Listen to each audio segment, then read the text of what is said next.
Então, vamos lá, né? Nós vamos continuar, então, com o nosso estudo aqui no livro de Eclesiastes. E hoje nós vamos ver, principalmente, o que Salomão nos diz a respeito de uma vida centrada em Deus, né? Nós já vimos bastante coisa na semana passada, né?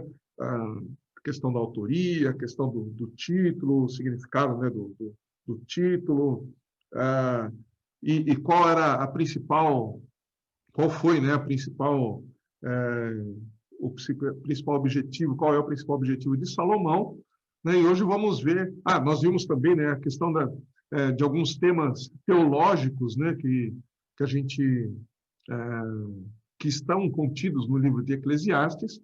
E hoje nós vamos ver algumas outras questões que dizem respeito um pouco mais voltadas para a interpretação, né? Como nós existem algumas palavras-chave aqui em Eclesiastes que tratam basicamente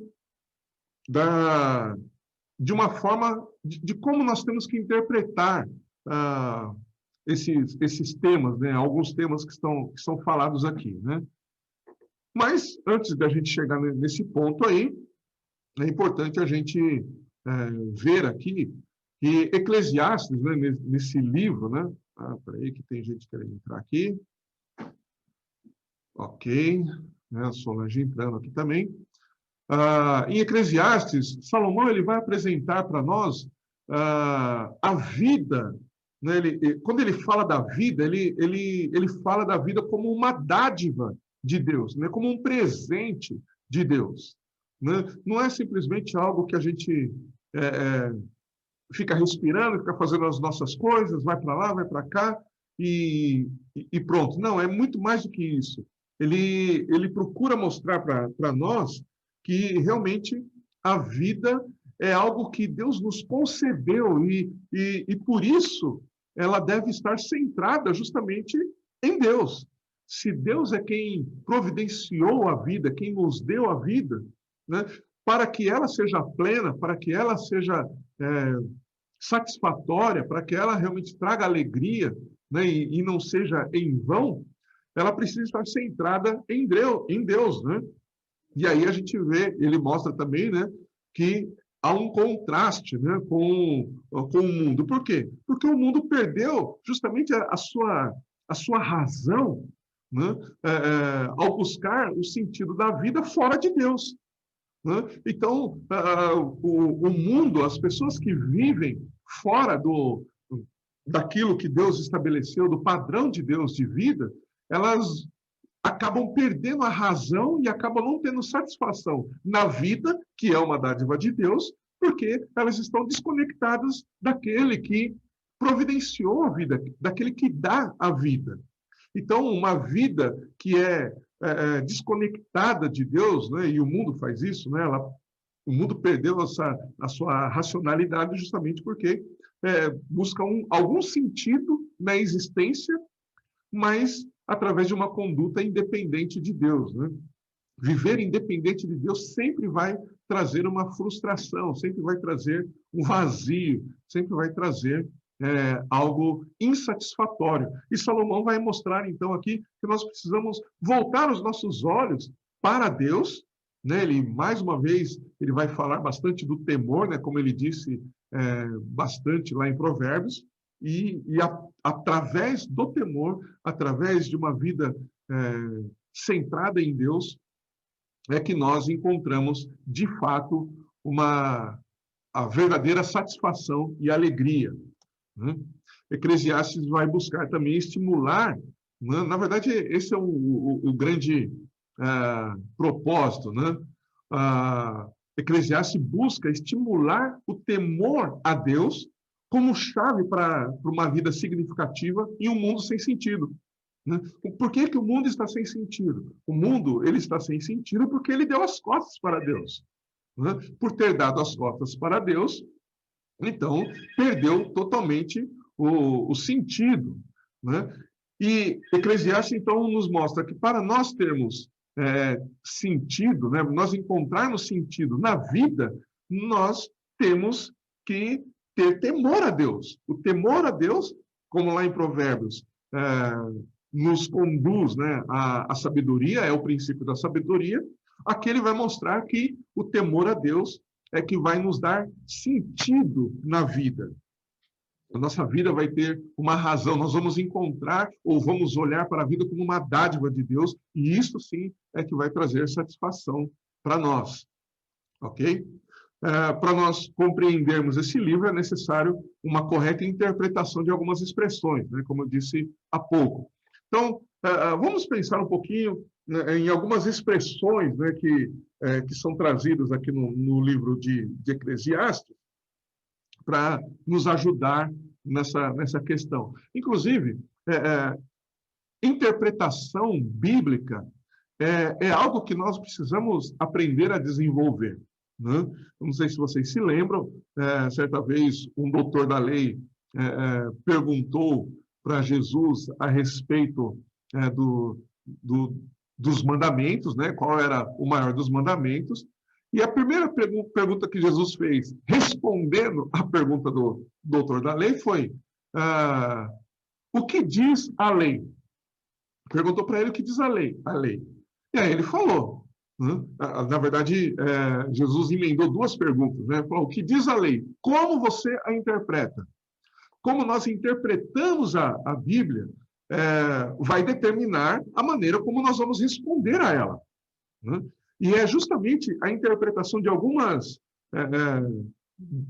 expressões aqui do livro de Eclesiastes que vai nos ajudar ou vai nos levar a responder corretamente ou incorretamente as coisas que são apresentadas aqui nesse livro. Né? Então, hoje, o que nós vamos ver, basicamente, é isso. Como essas interpretações, ou como essas expressões são interpretadas ou devem ser interpretadas. Ok? Então, a primeira palavra aí que nós vemos no livro de Eclesiastes é debaixo do sol. Né? Como que a gente vai interpretar essa palavra debaixo do sol? Né? Salomão ele faz alguns paralelos com Gênesis, né? E esses paralelos, né, mostram justamente que o fundamento que Salomão se utilizou ou se apoiou, né, para falar sobre a sua perspectiva de vida debaixo do sol, apontavam justamente para uma relação entre o Criador e a criatura. Então, para entender o que ocorre debaixo do sol, é preciso entender essa relação entre Criador e criatura, entre Deus e o homem. Né? Esta é a chave para o ser humano aproveitar a vida de forma adequada. Se tiver uma relação adequada com Deus, então o homem, o ser humano, vai olhar para a vida, como eu disse no começo, eu vou repetir ao longo desse tempo que nós teremos aqui, nós vamos interpretar a vida como uma dádiva de Deus, e não simplesmente como algo que a gente vai levando por aí. Tá? Então, o que isso significa? Né? Significa que ele aponta para uma perspectiva criacionista e teocêntrica, onde Deus é o centro e a razão de viver. Deus sendo o centro e a razão de viver vai conduzir o homem, né, para interpretar e ver a vida debaixo do sol de uma forma adequada e ajustada. Veja que algumas afinidades, né, teológicas entre Eclesiastes e Gênesis. Né? Nós não vamos ler esses textos, só estou citando aqui para a gente ter isso em mente. Né? Então, por exemplo, tanto em Eclesiastes como em Gênesis, né, Salomão ele se utiliza de Gênesis, né, por exemplo, para falar que o homem foi feito do pó da terra e está destinado a voltar para Deus. Ok? Isso está em Eclesiastes 12, no verso 7, mas também no capítulo 3, no verso 20, que é uma correlação com Gênesis 2:7. Eclesiastes vai mostrar que o coração do homem é cheio de maldade, né? Eclesiastes 9:3, né? Que é o que está relatado lá em Gênesis 6:5. mostra que o trabalho do homem, mostra o trabalho do homem em meio à criação, né? Eclesiastes 1, né? 3 ao 11, Gênesis 1, 28, 2, 5 e o verso 15 também. Vai falar, Eclesiastes vai falar do conhecimento do homem que é inferior ao conhecimento de Deus, Eclesiastes 8, que é uma correlação de Gênesis 2, 17 e 3, 5. Com esses versos, né, com esses poucos versos que eu coloquei aqui, a gente pode ver que a maneira como Salomão ele fundamenta a sua perspectiva de vida debaixo do sol não é simplesmente algo que foi surgindo, né? É claro, ele observou, ele estudou todas as coisas, né? Como ele mesmo diz aqui no livro de Eclesiastes, ele ponderou sobre todas as coisas, né? E ele usa bastante essa expressão, né? Vi que debaixo do sol, vi isso, cheguei a essa conclusão, concluí que, né? Então tudo isso a gente vê no livro de Eclesiastes, mas a base dele sempre foi ele foi conduzido, ou ele conduzia somente em seu coração para o que dizia as Escrituras, lá em Gênesis. Né? Então, não é só uma observação científica, puramente científica, ou somente científica, mas era uma observação metódica, sim, porque ele era muito inteligente, né? Ele era muito sábio, era uma observação metódica, porém, com base na teologia bíblica que ele tinha em mãos, ali em Gênesis, né? E aí eu quero abrir um parênteses aqui para que a gente pensar, né? Sproul falava isso, né? Ele dizia o seguinte, que a ciência, até o século XIII, não, talvez um pouquinho mais, né? Até o século XV ali, a ciência ela entendia ou se desenvolvia tendo como primordial as coisas celestiais, ou seja, as coisas divinas. Então, tudo que era desenvolvido sabendo ou pressupondo que Deus havia estabelecido todas as coisas, então a ciência ia se desenvolvendo debaixo vamos dizer assim, da teologia bíblica. Ok? Peraí que tem mais gente entrando aqui. Então, toda a ciência era desenvolvida até então submissa à revelação de Deus. Depois de um tempo, com o desenvolvimento, né,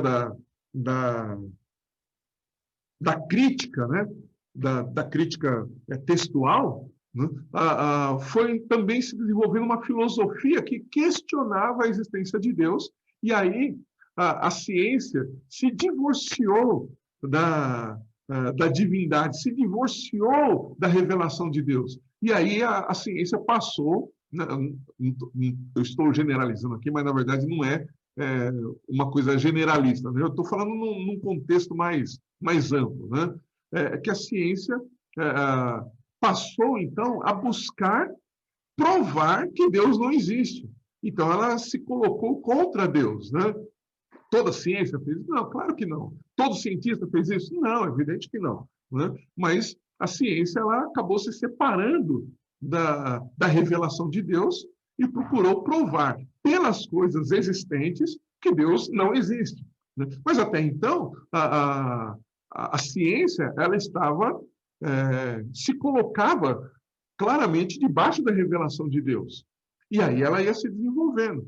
Então, o que eu quero dizer com isso? Que Salomão ele não observou as coisas que estavam ali para ele meditar e escrever a respeito, dissociado da revelação de Deus. Não, ele se submeteu à revelação de Deus e aí, então, ele observou todas as coisas e interpretou todas as coisas. Então, a sua interpretação do que acontece debaixo do céu, debaixo do sol, é uma interpretação que está submissa à revelação de Deus em Gênesis. Ok? Então, isso é muito importante a gente entender, porque senão fica uma coisa simplesmente de um homem comum que observou as coisas e chegou à sua própria conclusão, também independente de Deus. Né? E não é isso que aconteceu. Continuando aqui, outra palavra bastante importante, né, que nós precisamos entender aqui, para nós meditarmos, né, e precisamos saber interpretar de forma correta, né? Ele fala bastante de vaidade, né, que é a palavra aí eu coloquei, né, tá com B, né, mas eu ouvi algumas pessoas pronunciando, eles falam revel, né? Pronuncia esse B como um V, né? Então, revel, né? Revel, né? Parecem duas palavras iguais, mas não são, né? Os sentidos, sim, né? São muito parecidos, né? Mas por isso que eu coloquei as duas aqui. Como que essa palavra é interpretada por Salomão, né? Primeiro, né, o fato dessa palavra ter uma conotação negativa, porque tem mesmo, né, vazio, né, significa vazio, transitório, passageiro, algo sem valor, né, vaidade de vaidade, né, tudo é vaidade, né, é o que ele fala lá no capítulo 1. Né? Então, apesar de ter essa conotação negativa e aparecer cerca de 38 vezes nesse livro, né, nós não podemos nos levar, né, esse significado não pode nos levar a classificar o livro como um livro pessimista, que eu citei na semana passada. Né? Alguns interpretam esse livro como um livro pessimista, né? Como um livro mal-humorado, né? Porque ele usa muito essa palavra vaidade, né? Como eu disse, 38 vezes em 12 capítulos, né? Então, é bastante coisa. Mas isso não significa que o livro ele é pessimista. Não significa que esse livro ele é um livro negativo, porque ele usa essa palavra com muita frequência. Ok? Nós precisamos entender isso. E a interpretação de como ele usa esse livro... Só um momentinho aí que está tocando a campainha aqui. A André já foi ver ela para mim. A maneira como ele interpreta essa palavra, né, nos dá um bom entendimento de como, do que o livro de fato está tratando, né, de como esse livro deve ser tratado. Ok? Aqueles que defendem, né, esta posição, né, de que Eclesiastes é um livro pessimista, né, estão deixando de observar os contrapontos do livro que falam de como a vida deve ser desfrutada, né? E também deixam de observar o sentido do contraponto não há nada melhor. Né? Então, o contraponto que Salomão utiliza aqui para a palavra vaidade são contrapontos, primeiro, que devem nos levar a refletir, né, como a vida deve ser desfrutada, que é o que Deus nos ensina, como nós devemos viver esta vida debaixo do sol, e também deve nos levar a observar o contraponto de não há nada melhor. Eu coloquei alguns versos aqui só para a gente perceber algumas coisas. Né? Por exemplo, no capítulo 2, verso 24, ele diz: não há nada melhor para o homem do que comer e beber e permitir-se ter prazer no seu trabalho. Vi que isso também vem da mão de Deus. Então, veja, esse verso aqui, ele não está brincando com as palavras, né? Ele não está sendo sarcástico, ele está sendo real. Ele fala, não há nada melhor para o homem do que comer e beber e permitir-se ter prazer no seu trabalho. E é muito interessante essa expressão, né? Porque é a mesma expressão que Paulo vai utilizar, né, lá no Novo Testamento. Ele fala, quer comais, quer bebais, façam tudo para a glória de Deus. Né? E aí tem um outro ponto, né, do que Jesus disse. Né? Primeiro, o que Paulo fala, né, a gente já aprendeu muitas coisas sobre esse verso que Paulo fala, e ali ele está dizendo claramente, né, que nas coisas mais simples da vida, nós devemos ter algo, assim, nós devemos viver, né, para a glória de Deus, nas coisas mais simples que nós fazemos. Devemos glorificar a Deus em tudo. Né? Por outro lado, né, o que Jesus disse? Jesus disse o seguinte, quando os discípulos ofereceram comida para ele, ele disse, a minha comida e a minha bebida é fazer a vontade do meu Pai. Então, até mesmo nas coisas mais simples da vida, Nós temos que depender de Deus. Nós, na verdade, dependemos de Deus. E se nós dependermos de Deus nas coisas mais simples da vida que nós fazemos, então nós vamos glorificá-lo, né? E isso, então, voltando aqui para Eclesiastes, nos conduz a perceber que não há nada melhor nesta vida do que nós fazermos as coisas mais simples, vou ligar tudo, né? Fazer as coisas mais simples da vida para glorificar a Deus, e a gente só pode fazer isso com a ajuda do Espírito Santo, que é quem nos conduz a fazer a vontade do Pai, né? E nisso nós vamos ter prazer. Então, na realidade, as coisas mais simples da vida a gente vai ter prazer por causa de Deus. Está dando para entender? Então, as coisas simples da vida a gente pode desfrutar com prazer, porque isso vem do próprio Deus, né? Então, esse é um dos contrapontos à vaidade, né? Ao vazio, né? No capítulo 3, verso 12, ele diz: compreendi que não há felicidade para o homem, a não ser alegrar-se e fazer o bem enquanto vive.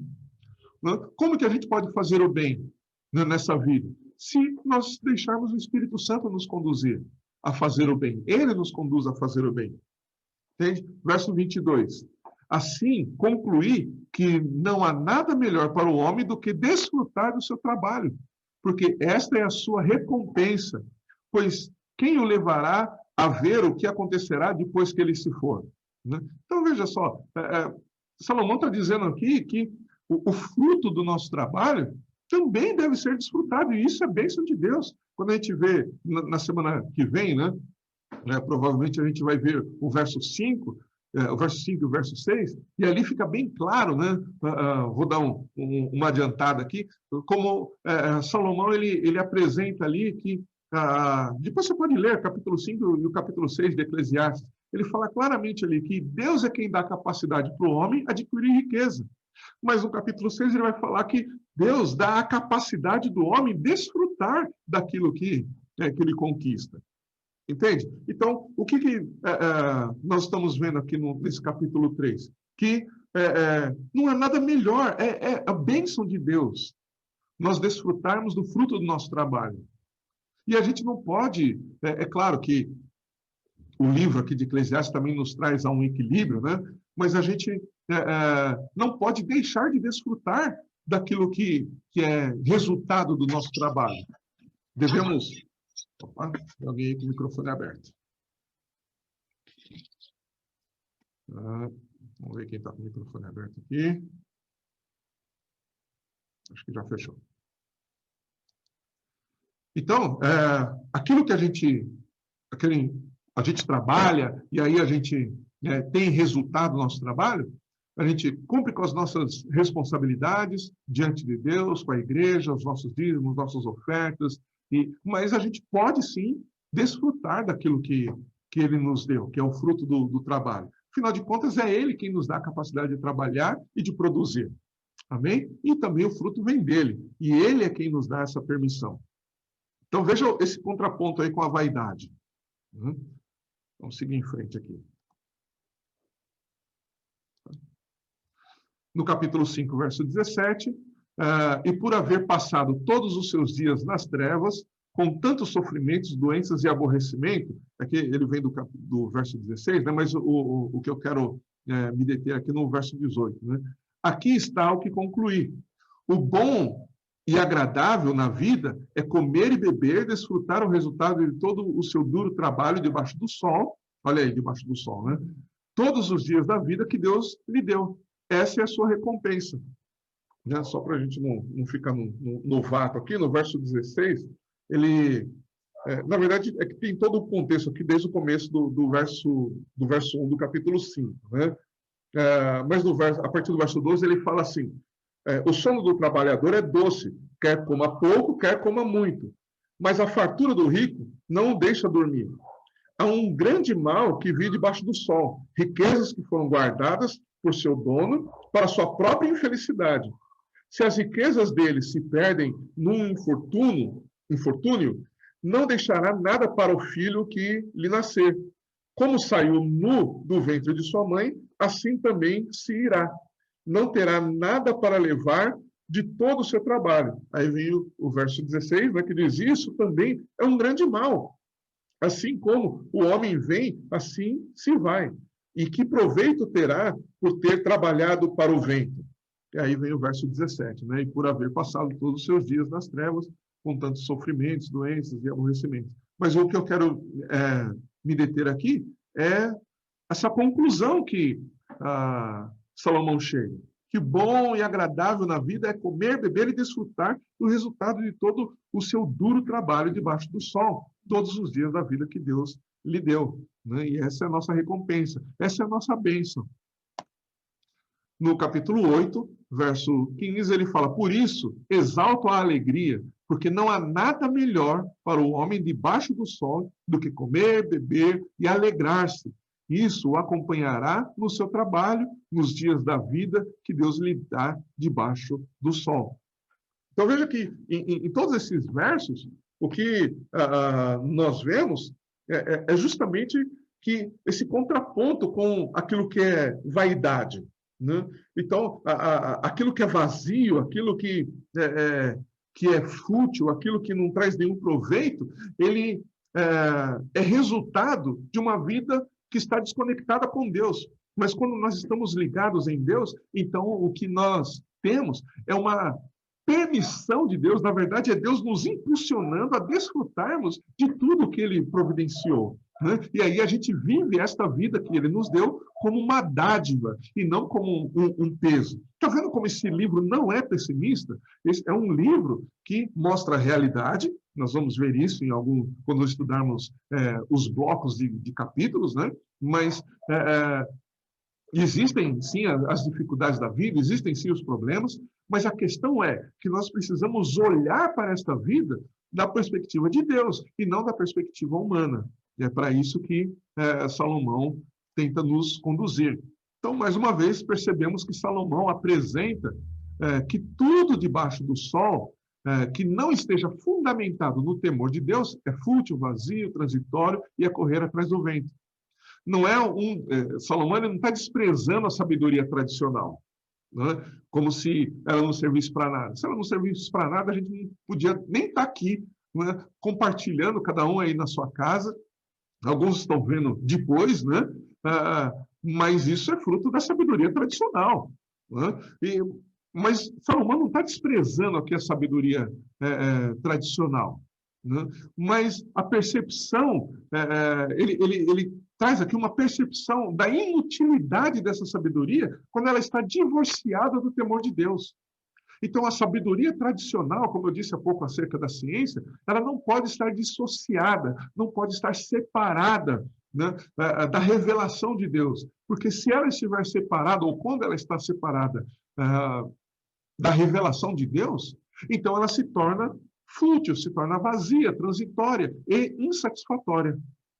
Ok? Quando a vida é vista como uma dádiva de Deus, ela deixa de ser esse vazio e ganha propósito e sentido real, né? Além de um significado. Uma outra expressão, né, que nós precisamos interpretar de forma correta é justamente a sabedoria tradicional. Né? Como ela é abordada aqui no livro de Eclesiastes? Né? Em alguns versos, ela parece que ela falhou, né, a sabedoria, né? Não só a sabedoria tradicional, mas como parece que Salomão está dizendo que a própria sabedoria de Deus falhou, né? Por exemplo, no capítulo 7, né? Ele fala, pois tu sabes também que muitas vezes criticaste outros. Tudo isso examinei segundo a sabedoria e disse, serei sábio. Mas a sabedoria ficou longe de mim. Como se a sabedoria tivesse falhado, né? Ele foi atrás da sabedoria, segundo o que diz lá em Provérbios 8, né? Compra a sabedoria, me busca e tal. Ele fez isso, né? E parece que aqui a sabedoria fugiu dele, né? Ele não conseguiu adquirir essa sabedoria. Verso 24. Tudo o que já se foi é incompreensível e muito profundo. Quem o poderá entender? Eu dediquei o coração a aprender, examinar e buscar a sabedoria e a razão de tudo, para compreender a insensatez da impiedade e a loucura da tolice. Descobri uma coisa mais amarga que a morte, né? A mulher que serve de laço cujo coração é armadilha e cujas mãos são correntes. Lembrando que quando ele está falando de mulher aqui, em todo esse livro, ele está apontando da mesma maneira como Provérbios aponta, né? Ele está associando, não é uma questão de que a mulher em si, né, o gênero feminino, é um problema, nada disso. Ele está colocando aqui, fazendo uma comparação da mulher adúltera, que é semelhante à insensatez, que é semelhante àquela sabedoria mundana, né? Aquela sabedoria que, como eu disse há pouco, está divorciada de Deus, né? Então, ele está falando que essa sabedoria, que é a insensatez, que é a tolice, é uma armadilha, né? Continuando no verso 26, quem agradar a Deus escapará dela, mas o pecador será preso por ela. Vede, diz o sábio, foi isso que descobri ao comparar uma coisa com outra, e assim achar a causa. Causa que ainda busco, mas não a achei. Entre 1000 homens, achei apenas um justo, mas entre todas as mulheres não achei nenhuma. Mais uma vez, ele está fazendo aqui uma associação, uma comparação com a insensatez, a tolice e a sabedoria do mundo, né? O que descobri, verso 29, foi apenas isso. Deus fez os homens justos, mas eles buscaram muitas complicações, ou seja, buscaram viver fora da comunhão com Deus, sem o temor de Deus, e isso trouxe complicações, né? No capítulo 2, dos versos 12 ao 16, a sabedoria parece também não ser capaz de livrar os sábios, né, e os insensatos. Por quê? Porque ambos vão morrer, né, o que ele vai tratar ali no capítulo 2. Mas Salomão, ele não está descartando essa sabedoria como se ela não servisse para nada, né? O que Salomão mostra é justamente, que é o que ele observou, né, atentamente, é que todas as coisas, ou melhor, ele observou todas as coisas, e a conclusão que ele quer levar aos seus leitores é que Deus, não a sabedoria humana, não a sabedoria tradicional, deve ser o objeto da fé. Deus é que tem que ser o objeto da fé. Entende? Então, é dessa maneira que nós temos que interpretar a sabedoria tradicional que ele coloca aqui no livro de Eclesiastes.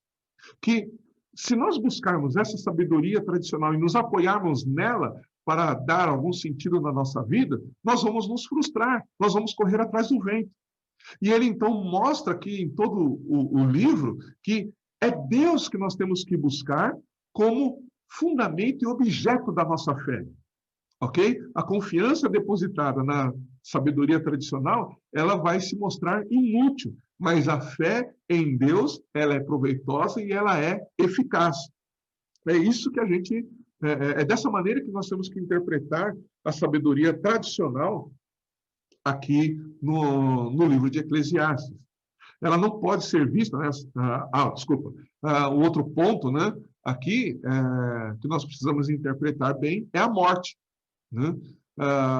Como que ela é vista, ou como que ela é exposta aqui no livro de Eclesiastes, né? Esse é o último ponto aqui que a gente vai ver sobre como nós temos que interpretar algumas expressões, né? A morte, como que temos que interpretar a morte aqui no livro de Eclesiastes? A morte, ela não pode ser vista somente como o fim da existência nessa terra, né? Ela precisa ser vista como, ou sob o contraponto do juízo. Ou seja, quando morremos aqui, nós temos que entender que quando a gente abrir os nossos olhos, né, nós vamos estar diante do trono branco. Nós vamos estar diante do Deus, do justo juiz, né? Capítulo 3, verso 17, ele fala: eu disse no coração, Deus julgará o justo e o ímpio, porque há tempo para tudo, há tempo para todo propósito, um tempo para tudo que se faz, né? Então, veja que ele coloca essa questão do tempo aqui, depois a gente vai, né, na próxima semana, a gente vai destrinchar um pouquinho melhor sobre esse capítulo 3 aqui, mas ele coloca a questão do tempo como a maneira como nós devemos viver sobre esta terra, ok? Que é debaixo do temor de Deus, e que depois que nós vivermos aqui, quando nós morrermos, nós vamos ser julgados, mas de acordo com a forma como nós vivemos aqui. se vivemos debaixo do temor de Deus ou não. Então, esse é o ponto aqui do capítulo 3. No verso 11, no capítulo 11, verso 9, ele diz: o jovem, alegra-te na tua mocidade e anima o teu coração nos dias da tua mocidade. Segue pelos caminhos do teu coração e pelo desejo dos teus olhos. Olha aqui, parece que ele está falando assim, ó, viva do jeito que você quiser. Vai vivendo aí, não se preocupa com nada. Parece que ele está dizendo isso, não é? Mas não é isso. Porque a conclusão mostra outra coisa que ele chama a atenção do jovem. Ele diz: porém, sabe que Deus te trará a juízo por todas essas coisas. Quer dizer, você quer viver independente de Deus? Você quer fazer as coisas como você bem entende? Ok, vai em frente. Mas sabe de uma coisa: uma hora, depois que você morrer, e mesmo se você não morrer, se Jesus voltar antes de você morrer, você vai estar diante de Deus. E lá você vai ter que responder pela maneira como você viveu. Ok? Então, é isso. Esse é o ponto aqui do capítulo 11.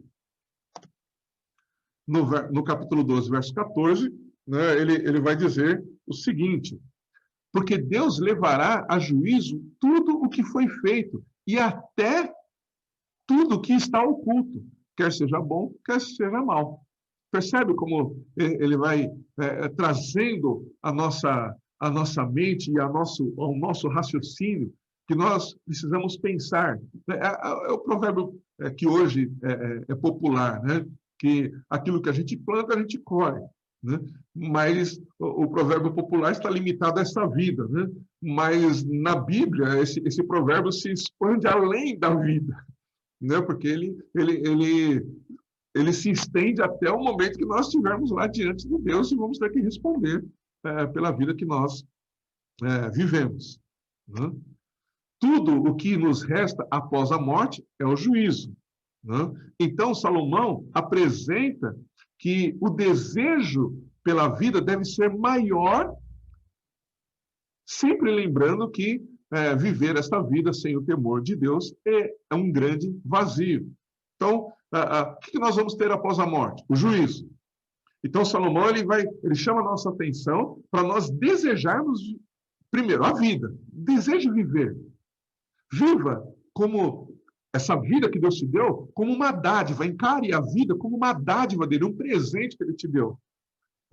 E lembrando sempre que nós precisamos viver esta vida debaixo do temor de Deus. E se nós não vivermos debaixo do temor de Deus, além de ter um grande vazio nessa existência, nós vamos ter que prestar contas diante dele, e isso, para alguns, não vai ser algo muito legal.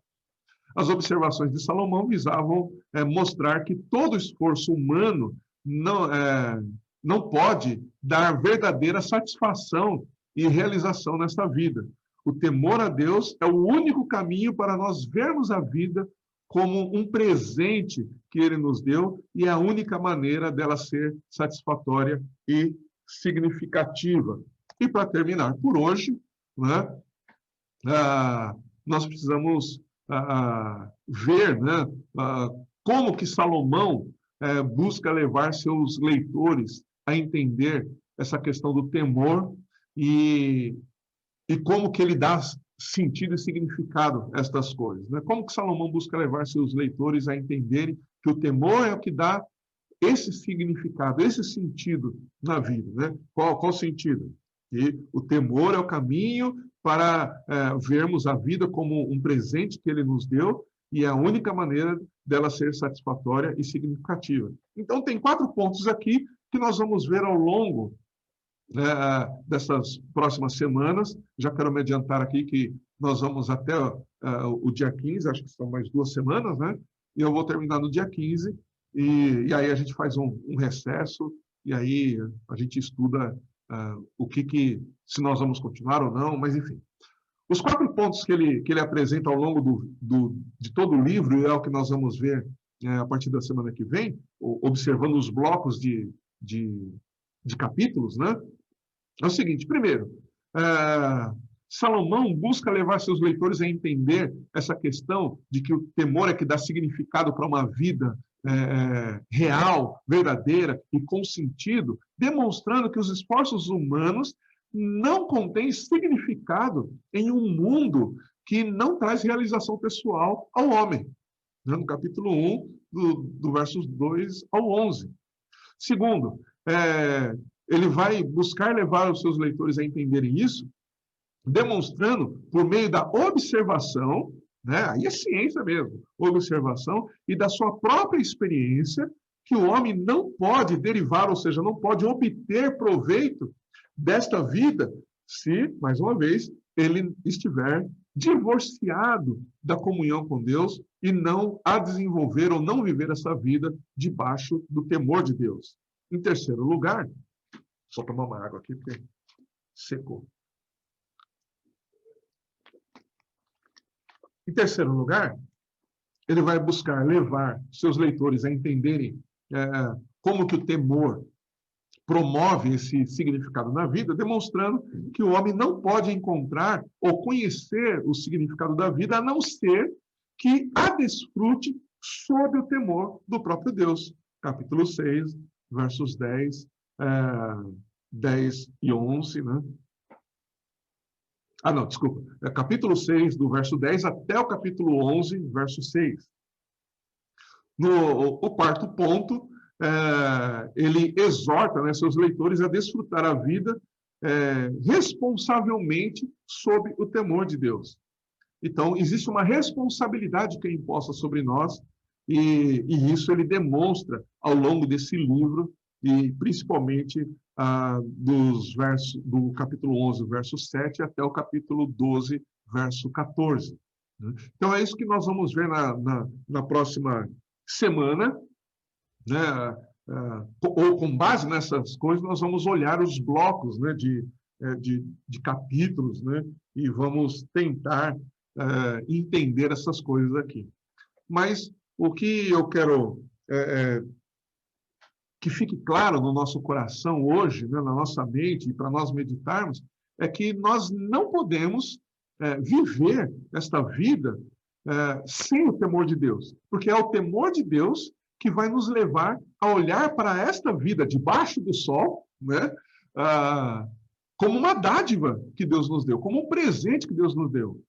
Só que um presente não pode ser desfrutado de qualquer jeito, não pode ser vivido de qualquer jeito. Nós precisamos viver de acordo com a maneira como Ele estabeleceu para nós vivermos, a fim de que a nossa vida não seja vazia, não seja sem significado, para que a gente realmente possa aproveitar esta vida de forma adequada.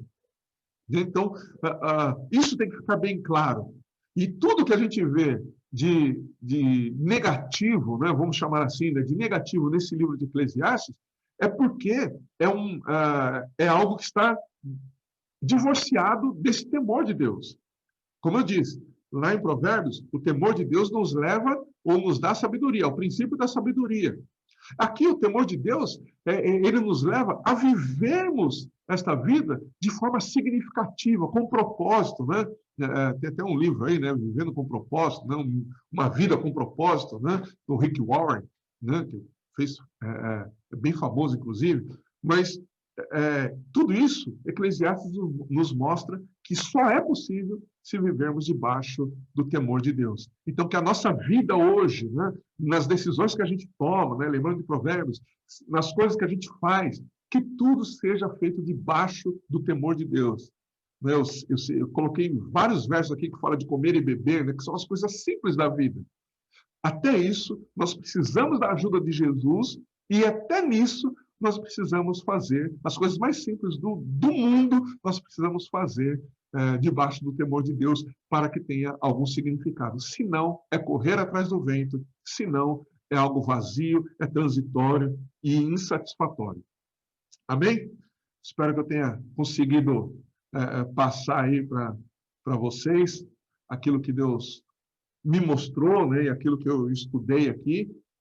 E na semana que vem, com a graça dele, nós vamos continuar aqui estudando mais especificamente alguns capítulos e alguns versos com um pouco mais de detalhe, não exaustivamente, tá? Mas com um pouco mais de detalhes para a gente ter uma visão bem, bem clara de como nós devemos viver esta vida debaixo do sol. Amém? Deixa eu parar aqui a compartilhar. Deus abençoe a todos. Que a graça do Senhor esteja sobre todos vocês. E eu quero orar, né, para a gente terminar aqui. E aí a gente partir para a semana que vem.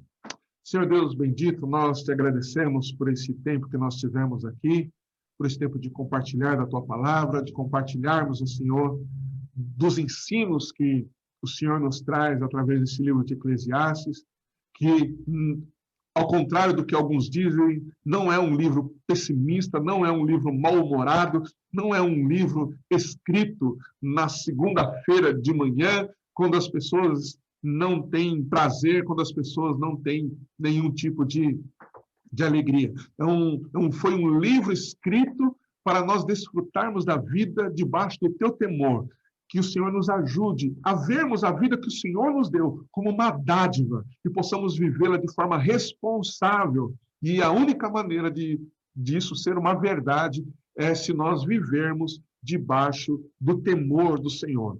Que o Senhor nos ajude, que o Senhor nos abençoe e que esta seja uma semana em que possamos, de fato, viver debaixo do teu temor. É o que eu te peço em nome de Jesus. Amém.